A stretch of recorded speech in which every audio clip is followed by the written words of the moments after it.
क्या 10 minute delivery का अंत हो गया है? क्या हम एक ऐसे दौर में जी रहे हैं जहां इंतजार करना एक गुनाह बन गया है? 10 मिनट में ग्रोसरी, 7 मिनट में चाय और 5 मिनट में दवा।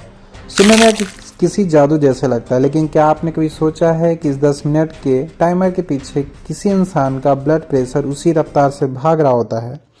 आज भारत की सबसे बड़ी क्विक कॉमर्स कंपनी ब्लिंकिट ने अपने सबसे बड़े हथियार यानी 10 मिनट डिलीवरी के दावे को हटा दिया है। खबर सीधी है, मिनिस्ट्री ऑफ लेबर के हस्तक्षेप के बाद ब्लिंकिट ने अपने ऐप और विज्ञापनों से 10 मिनट का दावा हटा लिया है। सरकार का तर्क बहुत ही सख्त है कि आपकी सुविधा किसी और की इमरजेंसी नहीं हो सकती है। यह केवल एक बिजनेस न्यूज़ नहीं है, बल्कि मशीन बनाम इंसान की जंग के इंसान की एक छोटी सी जीत है।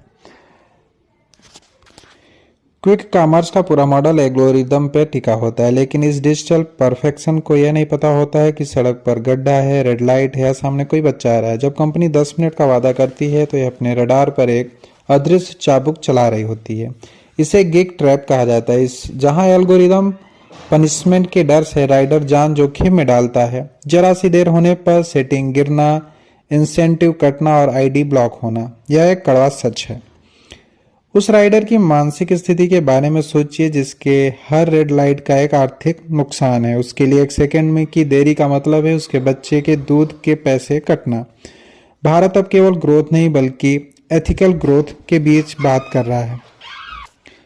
सरकार का यह कदम साफ संकेत है कि ईज ऑफ डूइंग बिजनेस का मतलब श्रमिकों का शोषण कतई नहीं हो सकता है। अब हम सिर्फ क्विक कॉमर्स 2.0 के दौर में प्रवेश कर रहे हैं, जहां फोकस रफ्तार पर नहीं बल्कि रिलायबिलिटी और सुरक्षा के मानकों पर होगा। ब्लिंकिट ने अपनी पहली ईंट हटाई, अब जेप्टो, स्विगी जैसे अन्य स्टार्टअप भी को जवाब देना होगा। अंत में सवाल हमारा यह भी है कि जो हम सोफे पर बैठकर ऐप रिफ्रेश करते हैं, क्या हम वाकई इतने अधीर हो गए हैं कि 10 मिनट का इंतजार नहीं कर सकते? हमारी यही अधीरता इन कंपनियों के लिए ईंधन का काम कर रही है। ब्लिंकिट ने अपना लेवल बदल लिया है, अब हमें अपनी मानसिकता बदलनी होगी। अगली बार जब आप ऑर्डर करें तो 5 मिनट लेट हो तो याद रखिएगा, यह देरी नहीं किसी की सलामती है।